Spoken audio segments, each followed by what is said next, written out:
السلام علیکم، میرا نام ڈاکٹر بختی محمود ہے اور میں افریدی میڈیکل کمپلیکس پشاور میں ایز اے جنرل فزیشین کام کرتا ہوں۔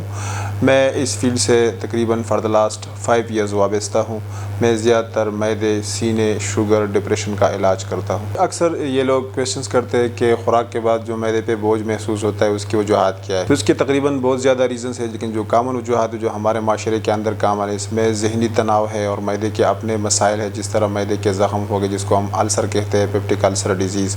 اس طرح اولڈ ایج میں جو ہے نا معدے کے اندر میلیگننسی یعنی کینسر کے چانسز بھی ہوتے ہیں، اس کے ساتھ جو ہے نا یہ معدے کا بوجھ محسوس ہوتا ہے خوراک کے بعد۔ اس طرح میڈیکل کنڈیشن بھی ہے، جس طرح شوگر ہے، شوگر کے ساتھ جو ہے نا معدے کی جو چھوٹی رگیں ہوتی ہے وہ کمزور ہو جاتی ہے، اس کے ساتھ معدے کی حرکت کم ہو جاتی ہے، تو اسی وجہ سے بھی بوجھ محسوس ہو جاتا ہے۔ اس کے علاوہ جو کچھ اور وجوہات اس میں زیادہ تر ہم اکثر دیکھتے ہیں جوانوں کے اندر، یا اس طرح اور جو ایڈلٹس پاپولیشن ہے ان کے اندر اسموکنگ یہ بھی ایک رسک فیکٹر ہے۔ ساتھ ساتھ جو ہے نا ڈپریشن، اینزائٹی یہ بھی معدے کے بوجھ کا سبب بن جاتا ہے۔ سیڈنٹری لائف سٹائل، جن لوگوں کی زندگی میں جو ہے نا ایکسرسائز کا معمول نہیں ہوتا ہے، ان کے بھی معدے پہ بوجھ بن جاتی ہے۔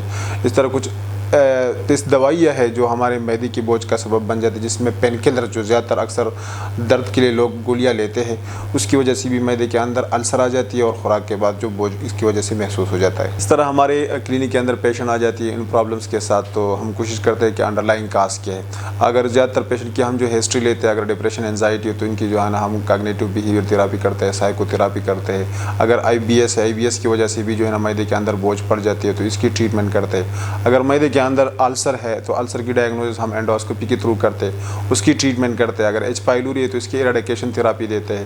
اگر پیشنٹ جو ہے نا ان کی اسموکنگ ہے یا اینسیڈز یوز ہے، مس یوز آف اینسیڈ جو پین کلر ہے، تو پیشنٹ کو کونسل کرتے ہیں کہ ان چیزوں کو جو ہے نا وہ اوائڈ کرے، اور ساتھ جو ہے اس کا مسئلہ حل ہو جاتا ہے۔ معدے پر بوجھ بننے کی اور بڑی وجہ یہ ہے کہ ہم اکثر جو ہے نا اپنے معدے کو فل کرتے ہیں ایک ٹائم پر، اتنا کھا لیتے ہیں کہ ہمارا معدہ فل ہو جاتا ہے۔ اگر اپنے حدیث شریف پہ جو ہے نا نبی علیہ السلام کے ایک حدیث ہے، اس پہ عمل کرے کہ اپنے معدے کو 3 حصوں میں تقسیم کرے، ایک حصہ خوراک کے لیے، دوسرا حصہ پانی کے لیے اور تیسرا ہوا کے لیے۔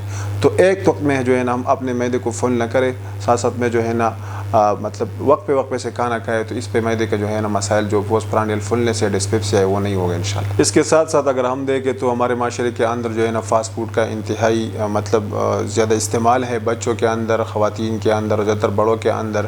تو یہ وہ چیزیں ہیں جو ہمارے معدے پر بوجھ کا سبب بن جاتا ہے۔ ساتھ ساتھ میں اگر ہم دیکھیں تو ایسے کولڈ ڈرنکس ہے جس کے اندر کیفین بہت زیادہ مقدار میں ہوتی ہے، تو ہمارے معدے کے اندر السر کاز کر سکتی ہے اور اس کی وجہ سے نا معدے پہ بوجھ آ جاتی ہے۔ تو کوشش کریں کہ fast food, cold drinks, caffeine, bakeries ان چیزوں کو اوائڈ کریں، کیونکہ ہمارے معدے کی بڑی وجوہات میں سے ایک۔ جی، ہم کوشش کریں کہ جیسے ہی ہم کھانا کھائیں تو اس کے بعد جو ہے نا ہم چہل قدمی کو اپنا معمول بنائیں۔ ساتھ ساتھ میں 24 آور میں اس طرح اپنے لیے ایک ٹائم نکال لے، 1 گھنٹہ، 1.5 آورز یا 2 آورز، اس میں اب ایکسرسائز جو ہے نا اپنی زندگی کا معمول بنائے، ایکسرسائز ضرور کر لے، کیونکہ ایکسرسائز جو ہے نا ایکسرسائز سے معدے کے کافی مسائل حل ہو جاتے ہیں۔